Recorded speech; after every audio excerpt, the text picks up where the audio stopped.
Hello बच्चों, आप लोगों को फिर से स्वागत है आप लोगों का प्यारा channel Lucifer universe of physics. तो लास्ट लेक्चर में हम लोगों ने क्या पढ़ा था?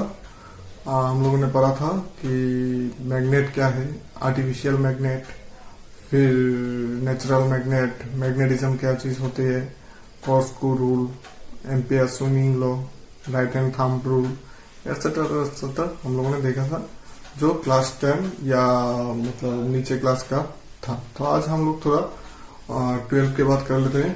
आज का पहला टॉपिक है हम लोगों का बायो-सावर्ट लॉ। यहाँ पर लिखा हो बायो-सावर्ट और लैप्लास लॉ। तो लेक्चर शुरू करने से पहले मैं फिर से एक बार बोल देता हूँ, जो लोग मेरा चैनल पे न्यू है और मेरा वीडियोस फर्स्ट टाइम देख रहे हो, वो लोग प्लीज मेरा चैनल को सब्सक्राइब कर लो और साथ में बेल आइकन भी प्रेस कर लो, ताकि मेरा जो वीडियोस है वो जल्द से जल्द आप लोगों तक पहुंच सके। ठीक है, तो अगर इस वीडियो में मतलब कोई परेशानी होती है, कोई दिक्कत होती है, तो आप लोग मुझे इस नंबर पे कांटेक्ट कर सकते हैं। ये मेरा व्हाट्सएप नंबर भी है, और चाहे तो यूट्यूब में कमेंट बॉक्स में भी बोल सकते हैं, फेसबुक में भी बोल सकते हैं, इंस्टा में भी बोल सकते हैं। कोई दिक्कत नहीं है, कोई हेजिटेशन फील मत करना। कोई भी प्रॉब्लम होने से आप मुझसे कांटेक्ट करो, मैं जितना हो सके आपका प्रॉब्लम सॉल्व करने की कोशिश करूंगा। ठीक है, तो चलो आज शुरू करते हैं हम लोगों का जो magnetic effect of current and magnetism, lecture number 2।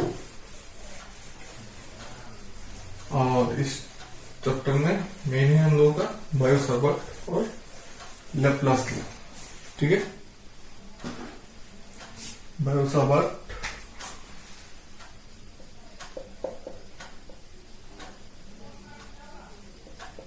Law.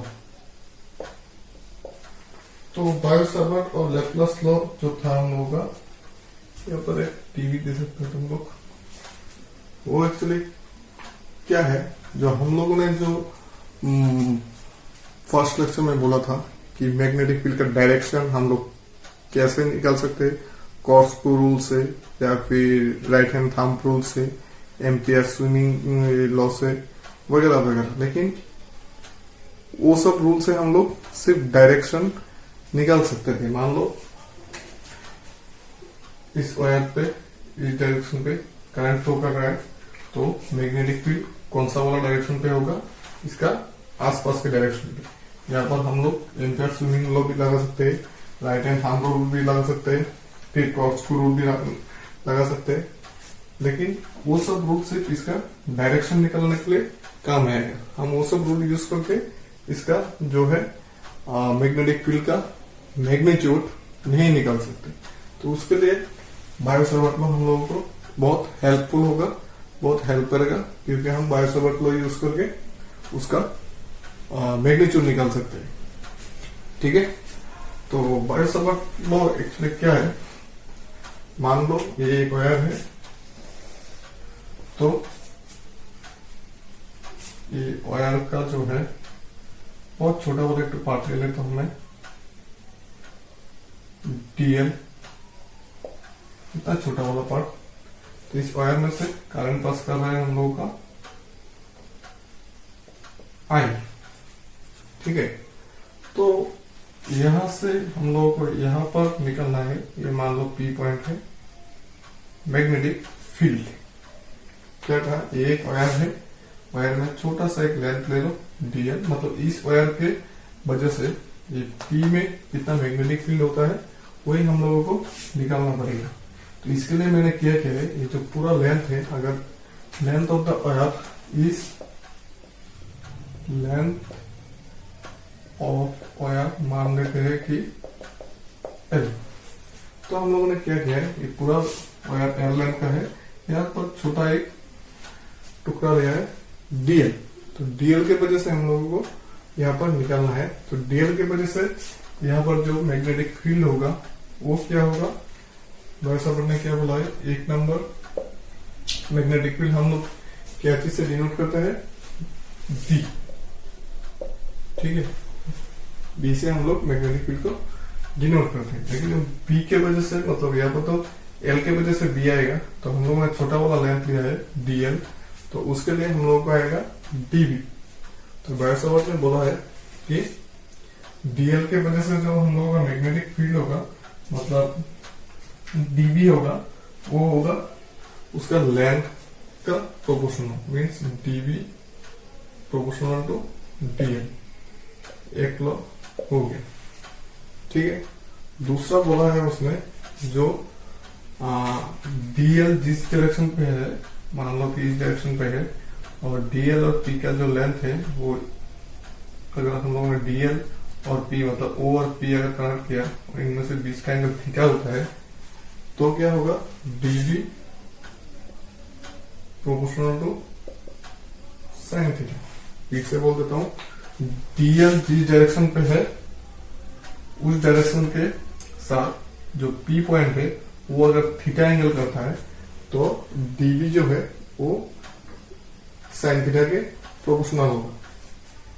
ठीक है, थर्ड वाला डीबी प्रोपोर्शनल टू आई, मतलब जितना ज्यादा करंट फ्लो करेगा मैग्नेटिक फील्ड उतना ज्यादा होगा, जितना कम करंट फ्लो करेगा मैग्नेटिक फील्ड उतना कम होगा। तो डीबी प्रोपोर्शनल टू आई। और एक तो बात बोला है उसने, डीबी प्रोपोर्शनल टू 1/r², और आर क्या है, यहां से यहां तक का डिस्टेंस, मतलब डीएल लेंथ से हम लोग का पी पॉइंट का जो डिस्टेंस है वो अगर आर होता है तो हम लोग क्या लिख सकते हैं, डीबी प्रोपोर्शनल टू 1/r²। समझ में आई बात? तो इसको दे देते हैं इक्वेशन 1, इसको दे देते हैं इक्वेशन 2, इसको दे देते हैं इक्वेशन 3, इसको दे देते हैं इक्वेशन 4। अभी ये चारों इक्वेशन एक साथ करने से हम लोग क्या लिख सकते हैं, dB proportional to I DL sine theta by r²। ठीक है, तो चार इक्वेशन एक साथ करने से हम लोग लिख सकते हैं I DL sine theta by r²। अभी मैथमेटिकल रूल्स की वजह से प्रोपोर्शनल साइन टू उठाने से हम लोग एक कांस्टेंट दे सकते हैं, वो है के I DL sine theta by r²। ठीक है, ये है हम लोग का लेप्लास और बायोसावर्ट लॉ। तो अभी जो के का यूनिट है या फिर के का वैल्यू भी हम लोग डाल सकते हैं। एसआई में के का वैल्यू है, अगर एसआई में हम लोग सब एसआई में पुट किया कि डीवी आई डीएल वगैरह वगैरह सब कुछ हम लोगों ने एसआई में पुट किया हो तो हम लोगों का आ जाएगा, डीवी का यूनिट आ जाएगा वेबर पर मीटर स्क्वायर, और आई का आ जाएगा एम्पियर, डीएल का आ जाएगा मीटर, आर का भी आ जाएगा मीटर, और साइन थीटा तो यूनिट में से, मतलब ये सब अगर हम लोगों ने ऐसे भी पुट किया होगा कि ये सब यूनिट अगर हम लोग ऐसे में पुट करते हैं तो हम लोग के का जो वैल्यू है वो पिटा सकते हैं μ0/4π। तो हम लोगों का ऐसे में क्या जाएगा formula, dV equal to μ0/4π I DL sine theta by r²। देख लो समझ में आता है कि नहीं, μ0/4π I DL sine theta by r²। तो यहाँ पर जो μ0 है वो क्या है, permeability of free space equal to μ0, ये होता है μ0। μ0 यहाँ पर क्या है, परमिटिबिलिटी ऑफ फ्री स्पेस।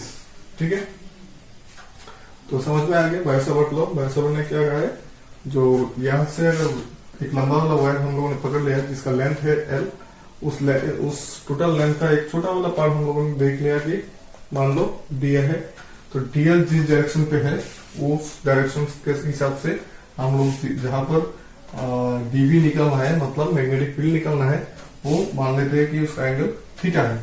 अभी आ जाओ, और यहाँ से डीएल से पी का डिस्टेंस होता है आर, तब क्या होगा, डीवी प्रोपोर्शनल टू डीएल, मतलब जो मैग्नीट्यूड होगा हम लोग का मैग्नेटिक फील्ड का वो किसके साथ प्रोपोर्शनल होगा, डीएल के साथ प्रोपोर्शनल होगा, फिर उसका एंगल के साथ भी प्रोपोर्शनल होगा, फिर आई के प्रोपोर्शनल होगा, और जो डिस्टेंस है उसके साथ इनवर्सली प्रोपोर्शनल होगा। तो यहाँ से हम लोगों ने क्या देखा है, mu 0 by 4 pi I DL sine theta by r square. Mu 0 को बोलते हैं परमिबिलिटी ऑफ फ्री स्पेस, और म्यू 0 का एक वैल्यू है, हम लोग कैसे लिख सकते हैं, mu 0 equal to 4 pi into 10 to the power -7। ठीक है, म्यू 0 का वैल्यू है 4 pi into 10 to the power -7, और इसका यूनिट है weber ampere inverse metre inverse. Mu 0 का यूनिट है वेबर एम्पियर इनवर्स और मीटर इनवर्स। हम लोग और एक तो बात, वेबर की जगह पे टेस्ला भी लिख सकते हैं, कैपिटल टी और टेस्ला और weber per metre square same बात ही है। समझ में आ गया? बायो-सावर्ट लॉ और लैप्लास लॉ, ये होता है हम लोग का बायो-सावर्ट लॉ और लैप्लास लॉ। और यहाँ पर हम लोगों ने क्या देखा है कि ये जो लॉ है, तो यहाँ पर आइडियल साइन थीटा पे आर स्क्वायर मीन्स छोटा वाला पार्ट के लिए एक लेंथ छोटा वाला पार्ट लिया है हम, उसके लिए बायो-सावर्ट लॉ हम लोगों ने देखा है कि क्या आया है, mu 0 by 4 pi ideal sine theta by r square. मिटा देता हूं, आप लोग वीडियो पॉज करके कॉपी कर लेना। तो बायो-सावर्ट लॉ क्या था, dv equal to mu 0 by 4 pi I dl sine theta by r square. ये था हम लोगों का एक छोटा वाला लेंथ dl के लिए। ठीक है, तो अभी क्या करते हैं हम लोग, टोटल जो लेंथ है वायर का, मतलब एल लेंथ है, उसके लिए हम लोग देखते हैं। उसके लिए अगर एक पूरा जो लेंथ है एल, टोटल लेंथ जो है एल, वो क्या है, छोटा छोटा डीएल का एडिशन या सम। ठीक है, मतलब जितना भी डीएल है सब कुछ ऐड करने से हम लोगों को क्या मिल जाएगा, एल। तो V इक्वल टू क्या लिख सकते हैं हम, total magnetic field equal to summation of dB. ठीक है, टोटल मैग्नेटिक फील्ड इसको क्या बोलते हैं, समेशन मीन्स सब डीवी का सम। तो इस डीएल के लिए यहाँ पर भी एक डीवी आएगा, इस डीएल के लिए यहाँ पर भी एक डीवी आएगा, मान लो ये पॉइंट है पी, तो इसके लिए भी एक टू आएगा, इसके लिए भी एक टू आएगा, इसके लिए भी एक टू आएगा। मतलब पूरा वायर के लिए जितना भी आता है सब कुछ सम करना है। तो सम करने से क्या आ जाएगा हम लोगों का, पूरा मैग्नेटिक फील्ड बी। तो ये फॉर्मूला में डाल दो, समेशन करना है हम लोगों को, mu 0 by 4 pi I DL sine theta by r square. तो यहाँ पर सम करने से हम लोग सिर्फ एक चीज को सम कर सकते हैं, वो है डीएल। तो डीएल को सम करने से हम लोगों को क्या आ जाएगा, या फिर तुम ऐसे भी रख सकते हो, summation I DL sine theta by r square. ये आ जाएगा हम लोगों का बी, मतलब टोटल मैग्नेटिक फील्ड। ठीक है, टोटल मैग्नेटिक फील्ड मीन्स ये सब डीएल के लिए जितना भी आता है सबको सम करना है हम लोगों को। ठीक है, समझ में आएगा? अभी देखते हैं और एक बार, वेक्टर फॉर्म। ये क्या होता है, वेक्टर फॉर्म और बायो-सावर्ट लॉ। तो बायो-सावर्ट लॉ तो सबको पता ही है, mu 0 by 4 pi dl sine theta by r square. अभी और एक बात देखते हैं कि जो हम लोगों ने फास्ट में ड्रॉ किया था, मान लो कि ये वायर है, यहाँ से पी डिस्टेंस पे निकलना है, तो इसका जो डायरेक्शन होगा मैग्नेटिक फील्ड का, वो किस डायरेक्शन पे होगा, कॉस टू रूल्स लगाने से इस डायरेक्शन पे होगा। करंट अगर इस तरफ से फ्लो करता है तो क्या होगा, उसका डायरेक्शन इस डायरेक्शन पे ही होगा, आर की तरफ ही होगा। ठीक है, तो हम लोगों को वेक्टर वाला चैप्टर में एक बात पढ़ा था, A dot B equal to A B sine theta, मतलब sorry A cross B equal to A B sine theta and A dot B equal to A B cos theta. Dot product करने से cos theta आता है और cross product करने से sine theta आता है। ये तो सबको पता ही होगा, और नहीं पता होने से क्लास 11 का वेक्टर वाला चैप्टर थोड़ा देख लेना। ठीक है, मेरा वीडियोस में भी है क्लास 11 का वेक्टर वाला पार्ट, वहां से थोड़ा स्टडी कर लो तो क्लियर हो जाएगा वेक्टर का। तो हम लोगों को अगर मैं आर डायरेक्शन पे, मतलब इस डायरेक्शन पे यूनिट वेक्टर पकड़ूं आर के, यूनिट वेक्टर मीन्स जो हम लोग लिखते थे x y z. X direction पे unit vector i cap, y direction पे जे कैप, जेड डायरेक्शन पे के कैप। तो यूनिट वेक्टर से हम लोग क्या डिनोट करते थे कि डायरेक्शन मीन्स कौन सा वाला, कुछ डायरेक्शन पे है। आई कैप मीन्स ये वाला एक्स डायरेक्शन पे, जे कैप मीन्स ये वाला वाई डायरेक्शन पे है, और के कैप मीन्स जेड डायरेक्शन पे। तो हम लोग का जो मैग्नेटिक फील्ड है वो है आर डायरेक्शन पे। तो हम लोग क्या करेंगे, आर कैप। तो हम लोगों का जो फॉर्मूला है वो क्या आ जाएगा, d B equal to mu 0/4 I d l sine theta by are square r cap. ठीक है, अभी क्या होगा, हम लोग क्या लिख सकते हैं कि अगर हम लोगों ने आर कैप का मॉड्यूलस निकालना होगा तो क्या होगा, क्योंकि ये यूनिट वेक्टर है इसका मोड तो यूनिट ही आएगा। तो अगर हम लोग डीएल क्रॉस आर करते हैं तो क्या होगा, डीएल डॉट 1 साइन थीटा। देखो समझ में आता है कि नहीं। क्रॉस प्रोडक्ट करने से हम लोगों को क्या आता है, ए बी साइन थीटा। ये है हम लोग का वेक्टर, ए वेक्टर क्रॉस बी वेक्टर करने से ये दो है मैग्नीट्यूड, ए बी दोनों का मैग्नीट्यूड इनटू साइन थीटा। तो यहाँ पर अगर हम लोगों ने दो का क्रॉस प्रोडक्ट किया हो तो दो का मैग्नीट्यूड आएगा, डीएल का मैग्नीट्यूड डीएल ही है, लेकिन आर कैप का जो मैग्नीट्यूड है, आर कैप का मैग्नीट्यूड है 1, क्योंकि ये यूनिट वेक्टर है। तो हम लोग का आ जाएगा DL dot 1 sign theta, means लिख सकते हैं हम डीएल साइन थीटा। तो इस जगह पर हम लोग क्या लिख सकते हैं, mu 0/4 I I DL cross r, यहाँ पर वेक्टर डाल दो बाई आर स्क्वायर। ये हो गया हम लोग का डी। देखो समझ में आता है कि नहीं। I DL sine theta by are square जगह पे हम लोग लिख सकते हैं डीएल आर कैप, वेक्टर भी डाल देते हो यहाँ पर बाई आर स्क्वायर। ये हो गया हम लोग का वेक्टर फॉर्म, क्योंकि ये दोनों वेक्टर क्रॉस प्रोडक्ट करने से आ जाएगा हम लोग का डीएल साइन थीटा। तो ये चीज और ये चीज सेम ही है, मतलब ये वाला हो गया हम लोग का vector form of Biot-Savart law. ठीक है, समझ में आएगा। तो चलो ये भी हम मिटा देते हैं।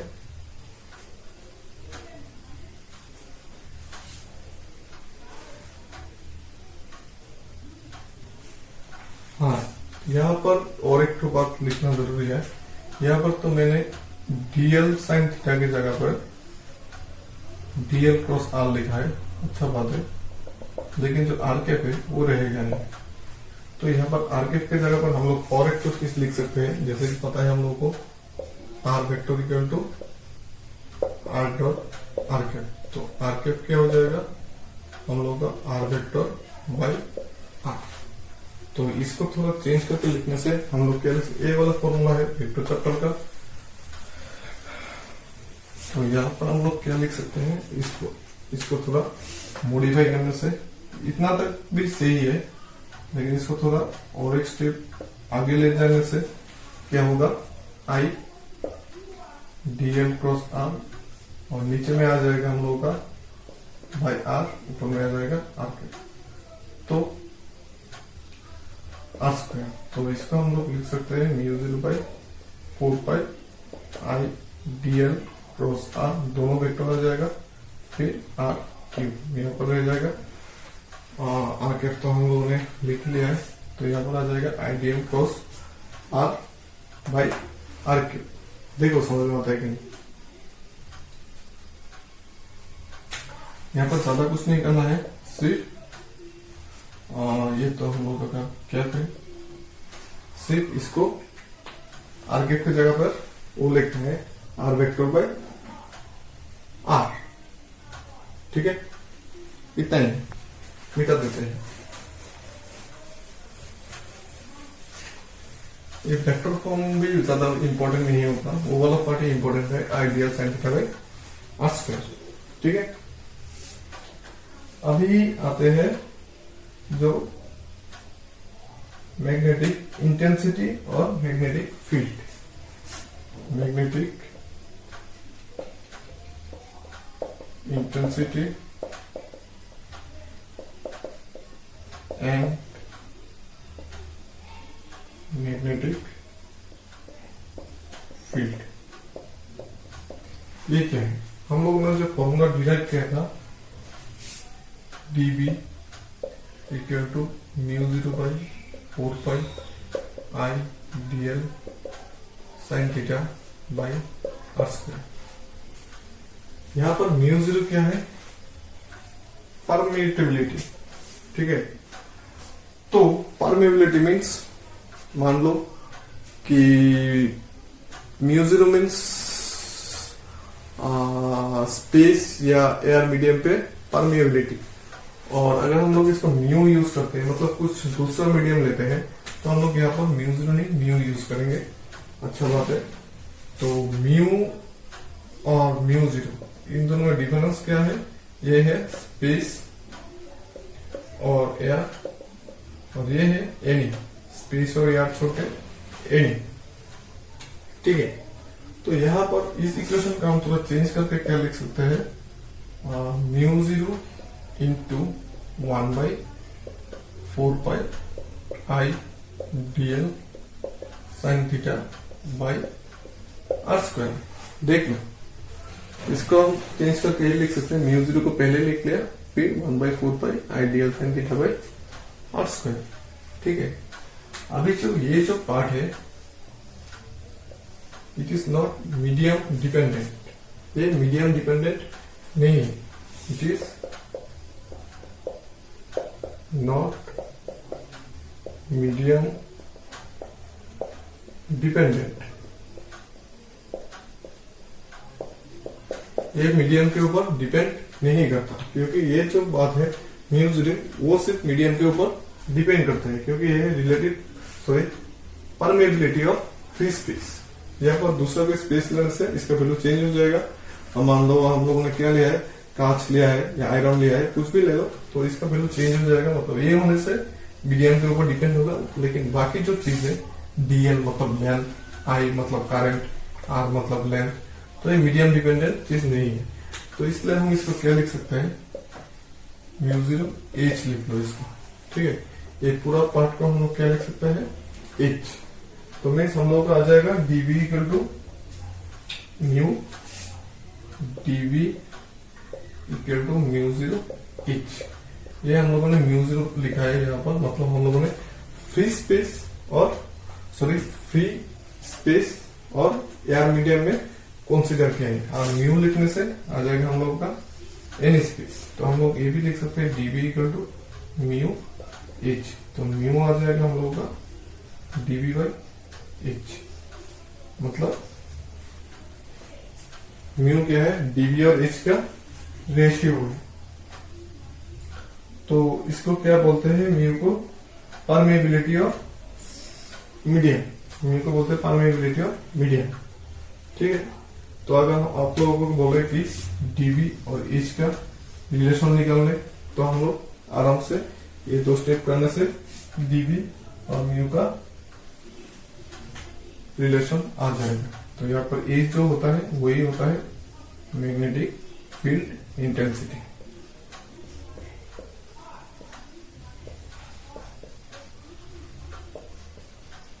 ठीक है, क्योंकि ये मीडियम डिपेंडेंट नहीं है। समझ पाएगा? एक छोटा छोटा क्वेश्चन है। अभी आते हैं इंपॉर्टेंट टॉपिक में, application of Biot-Savart law.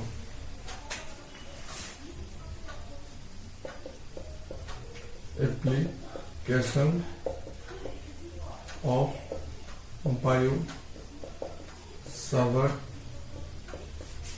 Law. जैसे कि एक तो क्या हो सकता है? फॉर लॉन्ग स्ट्रेट वायर, बहुत ही लंबा वायर के लिए, मान लो वायर हो गया ये, इस वायर के लिए हम लोग को बायो-सावर्ट लॉ अप्लाई करके क्या निकलना पड़ेगा? बायो-सावर्ट लॉ अप्लाई करके हम लोग क्या निकलते हैं? dB।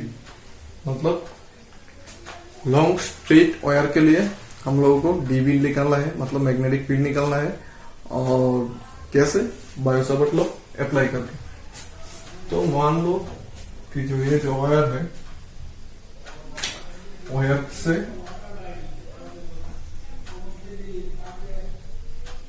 हम लोग क्या कर सकते हैं, इसको ज्वाइन कर देते हैं।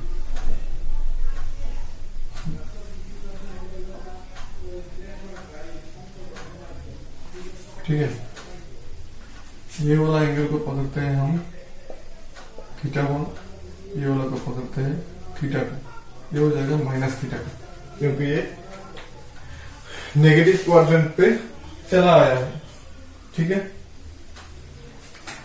करंट मान लेते हैं, चल रहा है आई, डिस्टेंस मान लेते हैं आर, इस पॉइंट को कुछ नाम दे देते हैं ए और बी। ठीक है, तो यहां से यहां तक का डिस्टेंस दे देते हैं हम यू। तो इसके लिए हम लोगों को, मतलब पूरा ए बी तार के लिए हम लोगों को निकालना होगा जो मैग्नेटिक फील्ड है वो। ठीक है, तो इसका लेंथ मान लेते हैं कि एल है, इसका पॉइंट भी कुछ नाम दे देते हैं ओ। तो अभी इसका जो एक तो पार्ट है वो हमको कंसीडर करना होगा, मतलब इसका एक पार्ट में यहाँ पर फिर से ड्रॉ करता हूं। मान लो कि ये है हम लोगों का इसका एक पार्ट।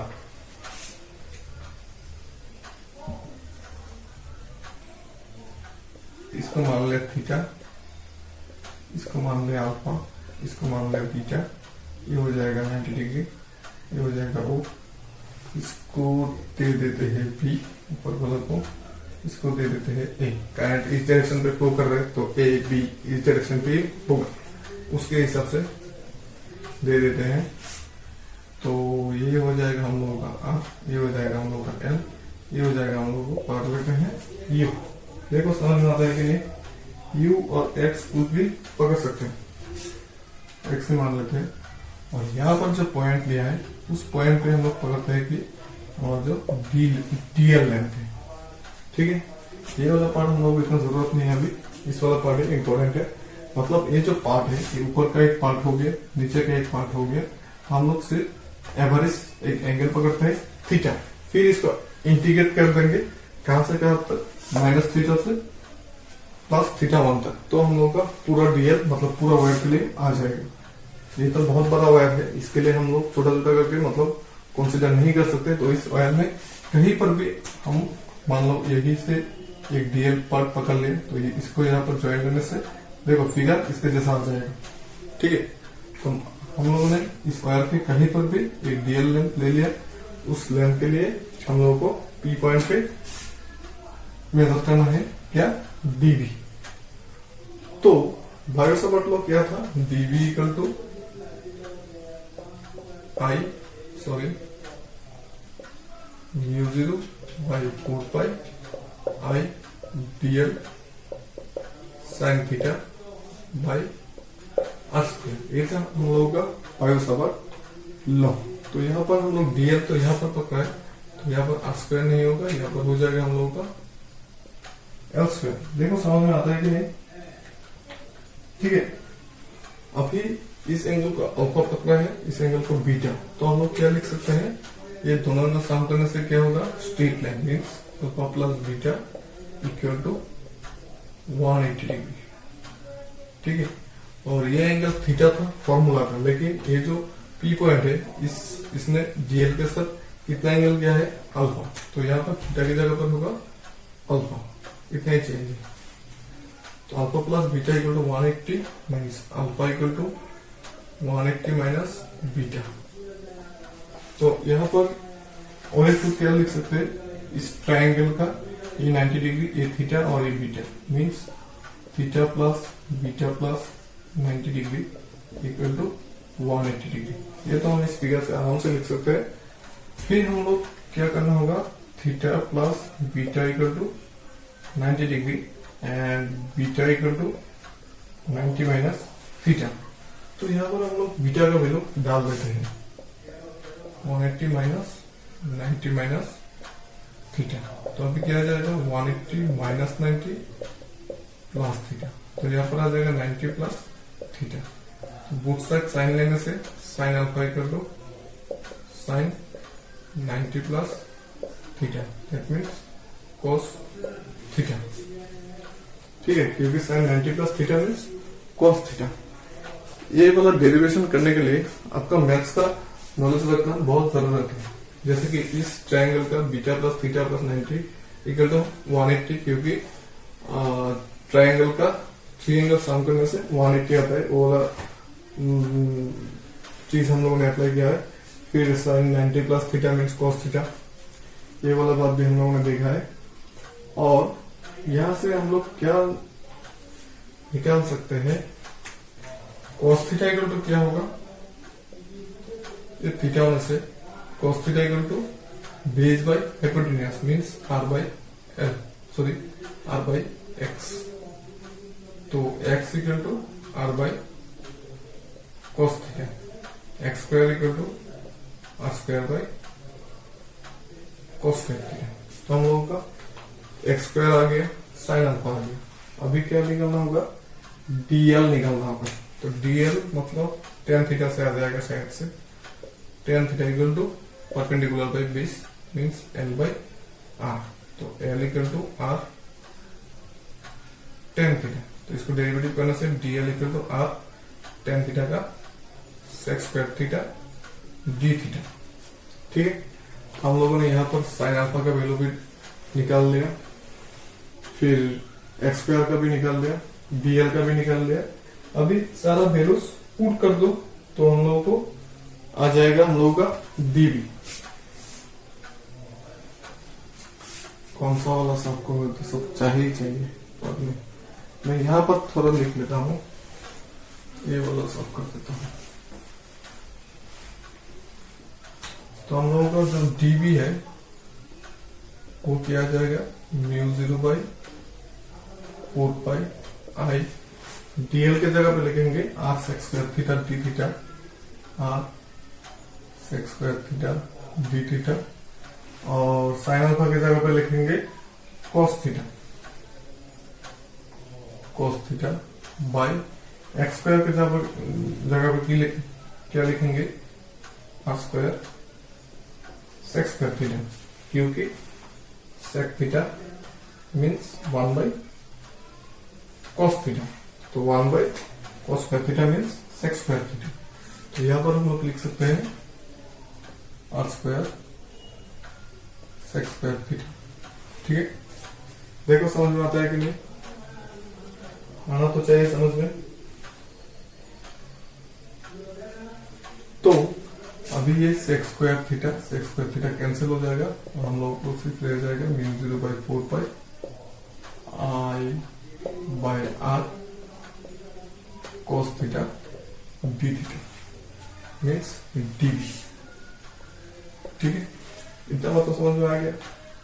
अभी ये सब मैं साफ कर देता हूँ, इसका भी जरूरत नहीं है।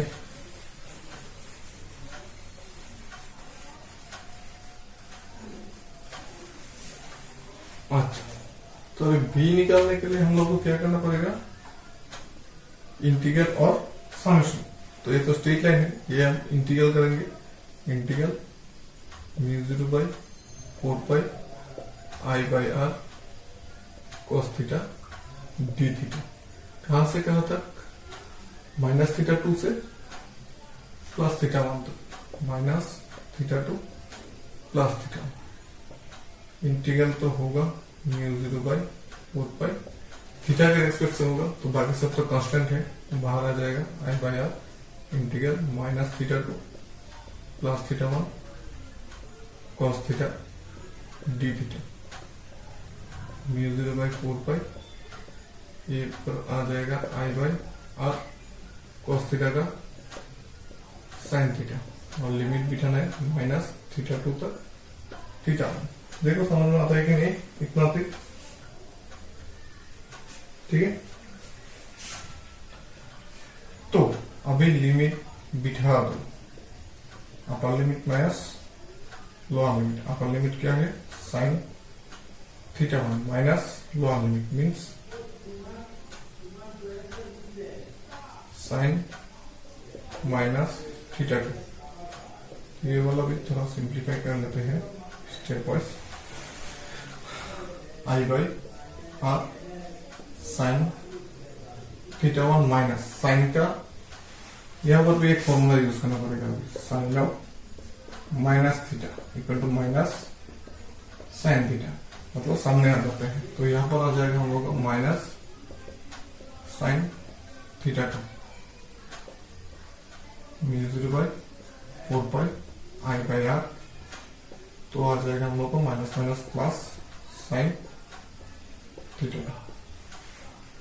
ठीक लिखा है?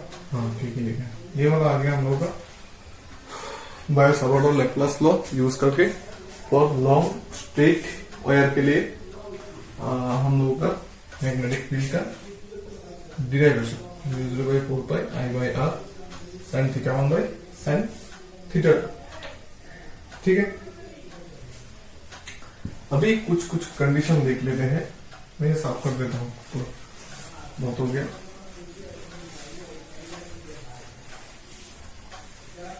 कंडीशन भी समझा देते हैं क्योंकि कभी कभी एंट्रेंस में कंडीशन के वहां से क्वेश्चन मार देता है। तो हम लोगों को लास्ट वाला इक्वेशन क्या है था? b equal to mu 0 by 4 pi I by R sine theta 1 plus sine theta 2। ठीक है, अभी कंडीशन पे मान लो कि ये जो वायर है इसका लेंथ इक्वल टू इंफिनिटी, मतलब यहां से भी इंफिनिटी है, यहां से भी इंफिनिटी है। तब क्या होगा? ये बहुत लंबा वायर होगा, तब ये जो आर है वो very very less than L हो जाएगा। एल के हिसाब से आर बहुत छोटा हो जाएगा। तो मान लो कि ये पूरा इंफिनिट लेंथ है और आर आगे हम लोगों को यह होगा। तो हम लोग जब ऊपर वाला पार्ट तो पूरा ऐड करेंगे, नीचे वाला पार्ट तो ऐड करेंगे, तो ऑलमोस्ट क्या हो जाएगा? स्ट्रेट लाइन मीन्स ये वाला पार्ट भी 90 आ जाएगा, ये वाला पार्ट भी 90 आ जाएगा। ठीक है, तब हम लोग क्या होगा? मतलब हम लोगों का जो थीटा 1 है equal to theta 2 equal to 90 degree हो जाएगा। देखो समझ में आता है कि नहीं? अगर स्ट्रेट लाइन है, इसको इस पॉइंट को हम लोग अगर इसका बहुत पास ला लेते हैं तो अगर ऊपर वाला पार्ट ज्वाइन करने से पूरा स्ट्रेट लाइन नहीं आएगा, मतलब ये स्ट्रेट लाइन जैसे ही आ जाएगा तो पूरा एंगल 180 हो जाएगा। तो थीटा 1 हो जाएगा 90, थीटा 2 हो जाएगा 90। तो हम लोग यहाँ पर वैल्यू पुट कर देते हैं mu 0 by 4 pi I by R sine 90 degree plus sine 90 degree. Sine 90 का वैल्यू कितना है? 1, दैट मीन्स 1 प्लस 1। तो आ जाएगा हम लोग का mu 0 by 4 pi 2 I by R B equal to एक किसके लिए? इनफाइनिट लॉन्ग स्ट्रेट वायर के लिए। देखो समझ में आता है कि नहीं? लॉन्ग इनफाइनिट स्ट्रेट वायर के लिए। ठीक है, अभी देखते हैं दूसरा एक part, semi infinite. Semi infinite और हाफ इनफिनिट भी लिख सकते हो। हाफ इनफिनिट वायर मीन्स नीचे का पार्ट मान लो नहीं है, ऊपर में से ये पूरा इंफिनिटी। नीचे का पार्ट नहीं है, ऊपर में से ये पूरा इंफिनिटी। तब क्या होगा? तब हम लोगों का क्या आ जाएगा? Theta 1 equal to 90 and theta 2 equal to 0 degree, क्योंकि नीचे वाला पार्ट तो है ही नहीं। तब वैल्यू पुट कर दो b equal to mu 0 by 4 pi I by R sine 90 degree plus sine 0 degree. Mu 0 by 4 pi I by R sine 90 means 1 plus 0। तो ये आ जाएगा mu 0 by 4 pi only I by R. ये किसके लिए? Half infinite. कोई भी θ1 या θ2 कुछ भी हाफ इनफिनिट होने से हम लोगों का क्या होगा, हाफ और सेमी इनफिनिट होने से हम लोगों को क्या होगा, μ0/4πI/r। अभी मान लो कि ये जो पार्ट है हम लोगों का dl जो पार्ट है उसका बाहर में हम लोगों को निकालना पड़ेगा क्या, मैग्नेटिक फील्ड। मतलब ये तो दिमाग के ऊपर से जा रहा है इसलिए इसका फिगर भी मैं ड्रॉ कर देता हूँ। मतलब हम लोगों का मान लो कि ये यहाँ से इंफिनिट है, ठीक है, कोई दिक्कत नहीं है, लेकिन हम लोगों को जो P कैलकुलेट करना है वो L के बाहर का कुछ पार्ट से P कैलकुलेट करना है। तब क्या होगा, ये वाला एंगल हो जाएगा हम लोगों का फिर -θ1, ये वाला एंगल हो जाएगा -θ2। देखो समझ में आ रहा है कि नहीं, ये वाला एंगल हो जाएगा हम लोगों का -θ1 एंड दूसरा एंगल आ जाएगा हम लोगों का -θ2, ठीक है। और फिगर 2 ऐसे नहीं ड्रॉ करके दूसरे एक तरीके से ड्रॉ करते तो तुम लोगों को समझ में आएगा। ये वाला पार्ट के लिए निकालना है, ठीक है। तो यहां पर मैं लिख लेता हूं, अभी ठीक है, अभी समझ में आ जाएगा। हाँ अभी ठीक है। ये जो लेंथ है उसको अगर हम लोग थोड़ा बढ़ा देते हैं उस लाइन के ऊपर, मतलब यहाँ पर तो वायर तो नहीं है, लेकिन सपोज यहाँ पर वायर है, उसके लिए यहाँ पर P में निकलना है, तब क्या होगा, ये हो जाएगा -θ1, ये हो जाएगा -θ2। ये वाला फिगर ठीक है समझने के लिए, ठीक है। तभी हम लोग का एंगल क्या होगा, दोनों आ जाएगा -θ1 एंड -θ2। और हम लोगों ने जो लास्ट वाला में एक लिमिट किया था वो वाला में थोड़ा चेंज आ जाएगा। चेंज मीन्स हम लोगों ने जो dv में जो इंटीग्रेट किया था, dv क्या था, dv था हम लोगों का μ0/4πI/r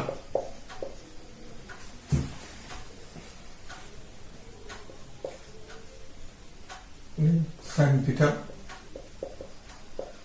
ये हो जाएगा कहां से कहां तक, -θ2 से -θ1 तक, ठीक है। ये इतना आ जाएगा, सिर्फ -θ2 से -θ1 तक। इसका लोअर लिमिट कितना है, ठीक है। तो इसका अभी लिमिट बिठाने से क्या आ जाएगा, μ0/4πI/r sin -θ1 माइनस sin -θ2। तो μ0/4πI/r sin theta means sin θ1, ये भी माइनस सामने आ जाएगा, minus plus sin θ2 μ0/4πI/r sin θ2 minus sin θ1। देखो समझ में आता है कि नहीं, ठीक है। ये वाला एंगल θ2, बड़ा वाला नीचे वाला ले लिया और ऊपर का जो है θ1 ले लिया। तो ये कब होगा, जब हम लोग ने इस लैंप को भरा के, उसके लिए हम लोग को निकलना है P पॉइंट पे मैग्नेटिक फील्ड, ठीक है। तब आ जाएगा हम लोग का ये वाला formula B equal to this, यहाँ पर डी भी नहीं बी, ठीक है।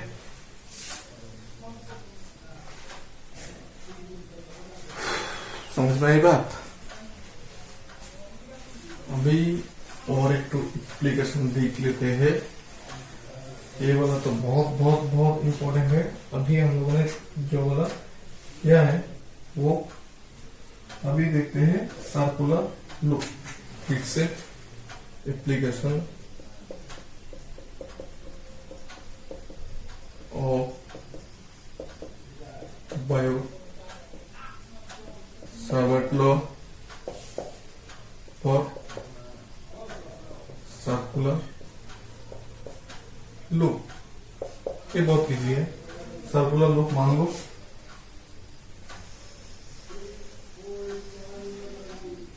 ठीक है, ये ऐसे कार्य घुसता है, ऐसे निकलता। तो सर्कुलर लूप के लिए हम लोग को सेंटर में बी निकालना होगा, ठीक है।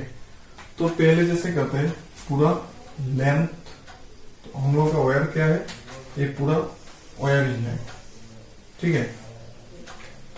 ये जो पूरा सर्कल है वो वाला वायर है हम लोगों का। तो हम लोगों ने पहले क्या किया था, जो बायो-सावर्ट लॉ है वो क्या था, मैं पहले बायो-सावर्ट लॉ लिख लेता हूँ आसानी के लिए।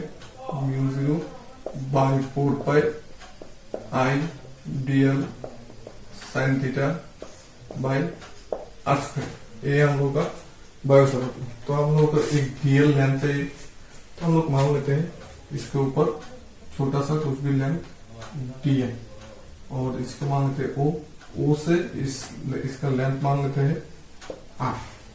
तो हम लोगों का ये वाला फॉर्मूला इसी में आ जाएगा, ठीक है। पूरा सर्कल का जो वायर है उसका लेंथ मान लो क्या है, लेंथ हो तो उसका रेडियस आर।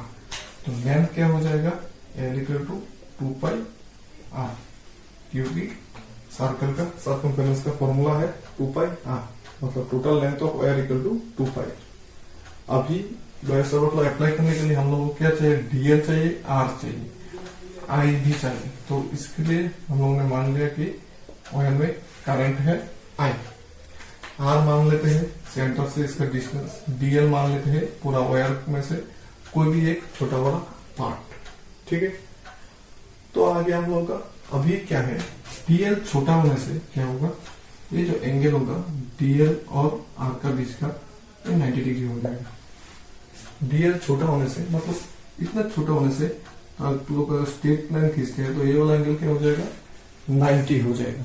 ये सबको पता है, नहीं तो अभी जान लो। डीएल छोटा होने से मान लो कि इतना बड़ा कर्व है, ठीक है, तो यहाँ से स्ट्रेट लाइन खींचने से थोड़ा एंगल होगा, लेकिन बहुत छोटा वाला लेंस है, अगर हम लोग एक स्ट्रेट लाइन खींचते हैं, मतलब इसके ऊपर स्ट्रेट लाइन खींचते हैं, तो बीच का एंगल बहुत नेग्लिजिबल, मतलब 90 डिग्री जैसे ही होगा, ठीक है।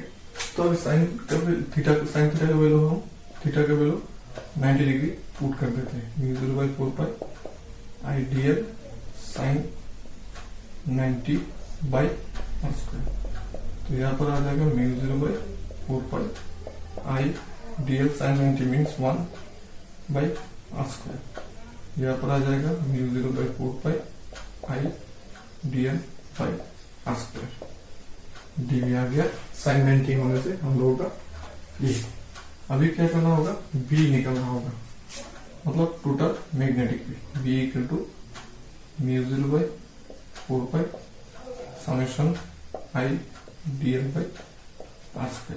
तो यहाँ पर से हम लोग क्या कर सकते हैं, I/r² बाहर निकाल लो, dl को अंदर कर दो, और dl को सम करने से क्या आ जाएगा हम लोगों का l। तो डीएल को सम करके जाने से क्या आ जाएगा, एल, और एल मतलब 2π r, तो ये हो जाएगा 2π r। यहाँ पर आर स्क्वायर का एक आर कैंसिल हो जाएगा, तो रह जाएगा μ0/4π 2I/r। ये हो गया हम लोग का फॉर सर्कुलर लूप। क्या है हम लोग का, B equal to μ0/4π 2I/r for circular loop, ठीक है, बहुत इजी है। और अभी ये जो सर्कुलर लूप है हम लोगों ने क्या पढ़ा है, 1 टाइम्स, मतलब यहाँ से जाके यहाँ पर एक बार में खत्म हो गया। अगर ये यहाँ से जाता है, फिर एक बार घूम के, फिर एक बार घूम के आता है, मतलब इसका जो टर्म्स है वो एन टर्म्स है, तब क्या होगा, इसको एन से मल्टीप्लाई करना, 2IN या 2I/r, एन का μ0/2NI/r, एन टर्म्स होने से, मतलब इसका नंबर ऑफ टर्म्स एन होने से। तो पहले क्या करना है, पहले फॉर्मूला लिखना है। फॉर्मूला में हम लोग को क्या चाहिए, sine theta. Sign theta means ये आर और डीएल का एंगल, तो आर और डीएल का एंगल 90 डिग्री, क्योंकि डीएल बहुत छोटा है इसलिए 90 डिग्री हो गया। फिर हम लोग को क्या करना है, टोटल के लिए डीबी निकालना है। टोटल के लिए डीबी मतलब डीएल को इंडिकेट करना होगा। डीएल को इंडिकेट करने से आगे एल, एल मतलब इसका सर्कमफेरेंस, और रेडियस आर होने से सर्कमफेरेंस क्या होगा 2 पाई आर। एल के जगह पे 2 पाई आर डाल दो, फिर इसको ऊपर नीचे में काट दो, काट के जो आएगा वही है हम लोगों का फॉर्मूला। ठीक है, मिटा देते हैं, बहुत इजी है।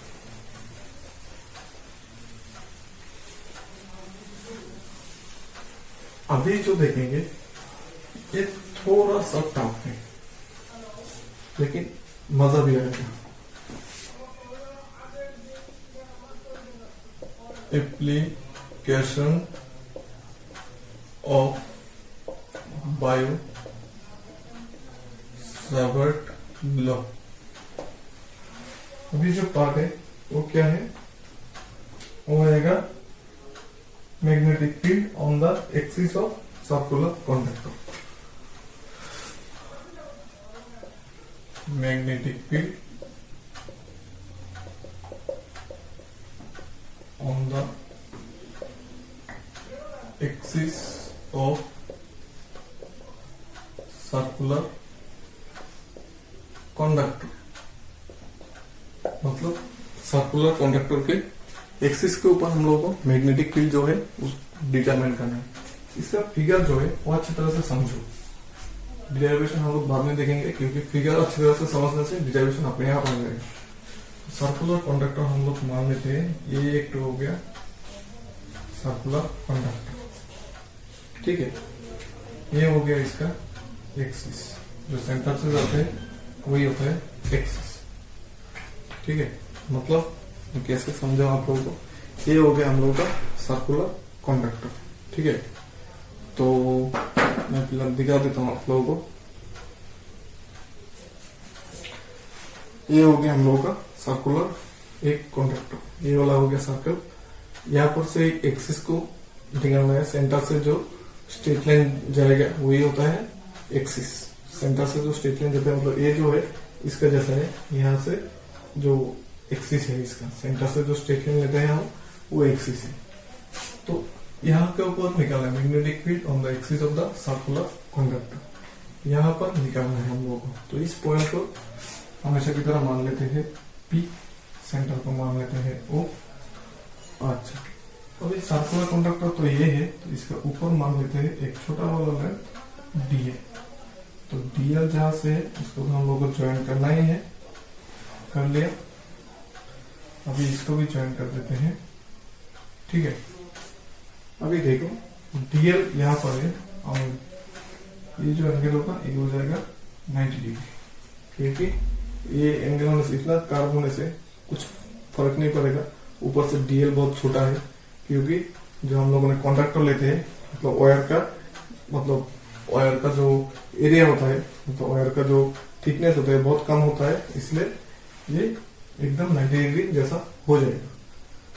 तो इस वायर के यहाँ पर अगर हम लोगों ने कॉस को रूट्स लगाए तो उसका डायरेक्शन किस डायरेक्शन पे आएगा, बी का डायरेक्शन आएगा इस डायरेक्शन पे। यहाँ पर एक लाइन खींच लेते हैं, तो ये हो जाएगा हम लोग का थीटा, ये हो जाएगा हम लोग का डीबी। तो इस डायरेक्शन पे आ जाएगा डीबी कोस थीटा, इस डायरेक्शन पे आ जाएगा हम लोग का डीबी साइन थीटा। देखो समझ में आता है कि नहीं। फिर से बोलता हूं, इस डीएल लेंथ के लिए अगर हम लोग कॉस को रूल लगाए तो क्या होगा, इस डायरेक्शन पे डीबी आएगा। फिर इसका ऑपोजिट में और एक तो डीएल लेंथ ले लेते हैं, डीएल, इसको भी हम लोग ऐसे ज्वाइन करना पड़ेगा, इसको भी ऐसे ज्वाइन कर देते हैं। तो इसके लिए जो मैग्नेटिक फील्ड आएगा वो भी इस डायरेक्शन पे आएगा, इसको भी हम लोग थीटा मान लेते हैं। तो इस डायरेक्शन पे आएगा डीबी, यहाँ पर मान लेते हैं डीबी कॉस थीटा, इस डायरेक्शन पे जाएगा डीबी साइन थीटा। हम लोगों ने सिर्फ दो पार्ट कंसीडर किया है, सिर्फ ऊपर का और नीचे का। ये वाला मान लेते हैं इसको रेडियस आर, ओ से पी का डिस्टेंस मानते हैं एक, और यहाँ से यहाँ तक का डिस्टेंस मानते हैं यू। ठीक है, इतना ही फिगर, इतना ही है। सेंटर ओ, रेडियस आर, ओ से पी का डिस्टेंस हो गया आर, ये वाला यू, तो फिर ये वाला भी यू ही होगा। सिर्फ हम लोग को ये समझना है कि डीवी का डायरेक्शन, और ये समझने से हम लोग का डायरेक्शन वैसे ही याद रहता है, डीवी इस डायरेक्शन पे। तो डीवी का जो एंगल है इसको मान लेते हैं ये थीटा होने से ये थीटा होगा। ठीक है, अभी देख लो क्या आता है। हम लोगों का जो फॉर्मूला है DV equal to mu 0 by 4 pi I DL sine theta by are square. यहाँ पर सबका वैल्यू डाल दो फिलहाल। तो साइन थीटा का तो वैल्यू आ जाएगा हम लोगों को म्यू 0 बाई 4 पाई तो रहेगा, आई डीएल साइन थीटा आ जाएगा साइन 90, और एक्स की जगह पर आ जाएगा यू। क्योंकि हम लोगों का जो डीएल है, डीएल का और आर का बीच का एंगल है 90 डिग्री, तो हम लोगों का एंगल आ जाएगा 90 डिग्री, और यू आ जाएगा हम लोगों का यहाँ पर, आर की जगह पर आ जाएगा यू। तो साइन 90 मीन्स 1, तो हम लोग आ जाएगा mu 0 by 4 pi I DL by U square. ठीक है, अभी जो है बी निकालने के लिए हम लोगों को क्या करना पड़ेगा, समेशन ऑफ डीबी। लेकिन हम लोगों को सिर्फ डीबी का साइन कंपोनेंट ही समेशन करना है, क्योंकि कॉस वाला पार्ट तो एक दूसरे को कैंसिल कर देता है, ऊपर और नीचे का तो ऐसे ऐसे कैंसिल कर देता है, यहाँ और यहाँ का भी एक दूसरे को कैंसिल कर देगा, और साइन थीटा मिडिल में से जाएगा। फिर यहाँ पर भी एक पार्ट लेने से उसका ऑपोजिट वाला भी कॉस थीटा एक दूसरे को कैंसिल कर देगा, साइन वाला पार्ट सीधा जाएगा, तो सब साइन वाला पार्ट ऐड होता जाएगा। अब हम लोगों को सिर्फ साइन वाला पार्ट ही ऐड करना है, तो क्या करना होगा, समेशन डीबी साइन थीटा लिख देता हूं यहाँ पर। तो समेशन डीबी की जगह पे mu 0 by 4 pi I DL by U square sine theta. देखो समझ में आता है कि नहीं, mu 0 by 4 pi I DL by DL sine theta. अभी ये थीटा होने से क्या हो जाएगा, ये हो जाएगा हम लोग का बेस परपेंडिकुलर, और ये हो जाएगा हम लोगों का hypotenuse. Sine theta means base by sorry perpendicular by hypotenuse, perpendicular भी हाइपोटेन्यूज है, तो आर बाई यू। तो यहाँ पर हम लोग क्या लिख सकते हैं, summation mu 0 by 4 pi I DL by U square R by U. ठीक है, क्योंकि sine theta equal to R by U. देखो समझ में आता है कि नहीं, sine theta equal to R by U में से हम लोग क्या लिख सकते हैं, I DL by U square R by U. अभी डीएल को इंटीग्रेट करने से क्या आएगा, बस समेशन करने से इस रिंग का लेंथ मीन्स एल, और एल क्या होगा पहले जैसे 2 पाई आर। तो अभी समेशन यहाँ पर थोड़ा मैं लिख लेता हूँ, समेशन म्यू 0 बाई समेशन उठा देता हूँ अपना, mu 0 by 4 pi I by U cube R summation DL, और डीएल का समेशन करने से क्या आएगा हम लोगों को 2 पाई आर। देखो समझ में आता है कि नहीं, 2 पाई आर आ गया हम लोगों को। फिर आगे क्या, बी इक्वल टू तब आ जाएगा हम लोगों को, यहाँ पर से 2 पाई करके 2 हो जाएगा, आर आर आर स्क्वायर हो जाएगा, तब हम लोगों को आएगा mu 0 I by 2, mu 0 I by 2, और आएगा R square by U R square by U cube, इतना आएगा। ठीक है, R square by U cube, समझ में आएगा। अभी क्या होगा, हम लोगों को u का वैल्यू अभी पुट कर दो। u का वैल्यू क्या है, ये वाला u होने से u का वैल्यू क्या आएगा, √x² प्लस r²। ये है हाइपोटेन्यूज, ये है परपेंडिकुलर, ये है बेस। तो hypotenuse square equal to perpendicular square by base square. तो अभी ये हो गया हम लोग का u³ खत्म हो गया हम लोग का, r² बाय u के जगह पे डालना है x² प्लस r²। ठीक है, तो अब हम लोग का आ जाएगा 3/2। देखो समझ में आता है कि नहीं।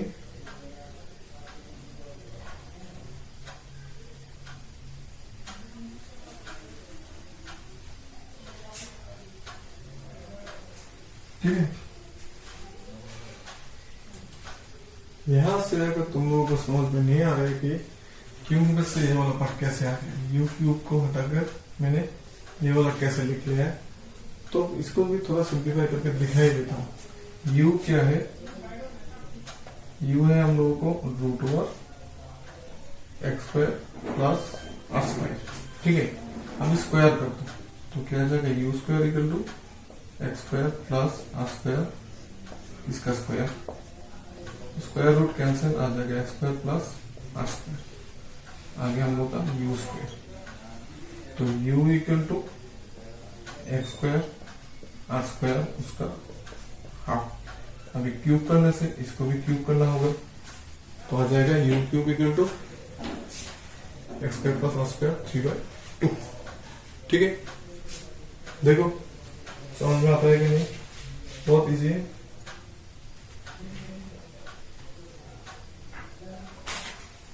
ठीक है, तो आज हम लोगों ने 3 डिराइवेशन देखा है, एक बायो-सावर्ट लॉ, दूसरा बायो-सावर्ट लॉ का, जो बायो-सावर्ट लॉ में डाल देता हूँ, बायो-सावर्ट लॉ का वेक्टर फॉर्म, फिर स्ट्रेट लाइन के लिए क्या होगा, फिर इनफिनिट के लिए क्या होगा, फिर हाफ इनफिनिट के लिए या सेमी इनफिनिट के लिए क्या होगा, फिर वायर के ऊपर कोई भी एक पार्ट लेने से, मतलब वायर को थोड़ा बढ़ा के वहां उसके ऊपर में कोई भी पार्ट लेने से क्या आएगा, मैग्नेटिक फील्ड। और बायो-सावर्ट लॉ का थोड़ा डिराइवेशन भी देख लिया, फिर मतलब सर्कुलर लूप के लिए क्या होगा, फिर सर्कुलर कंडक्टर के लिए एक्सिस के ऊपर क्या होगा। ये सब बहुत इंपॉर्टेंट है, बहुत ही इंपॉर्टेंट है बोर्ड के लिए भी। और इसके ऊपर वेरी करके, मतलब इसके ऊपर डिपेंड करके न्यूमेरिकल तो आएगा ही आएगा। नीट मान लो, एम्स मान लो, या अभी तो सब कुछ एक ही हो गया, तो नीट में तो आएगा ही आएगा, जेईई मेंस में भी आएगा, कोई दिक्कत नहीं है। और फिर चलो नेक्स्ट डेट में थोड़ा इस चैप्टर को आगे बढ़ते हैं, थोड़ा बहुत न्यूमेरिकल भी करते हैं। तो इस चैप्टर को थोड़ा अच्छी तरह से पढ़ो, जितना हो सके उतना, मतलब देखो बुक में या इंटरनेट पे कहीं पर भी देख लो। अगर मटेरियल्स भी मैं कमेंट बॉक्स में लिंक दे दूंगा, वहां से भी तुम लोग डाउनलोड कर सकते हो। और कोई परेशानी होने से कमेंट बॉक्स में बोलो। ठीक है, तो आज के लिए इतना ही काफी है। टाटा।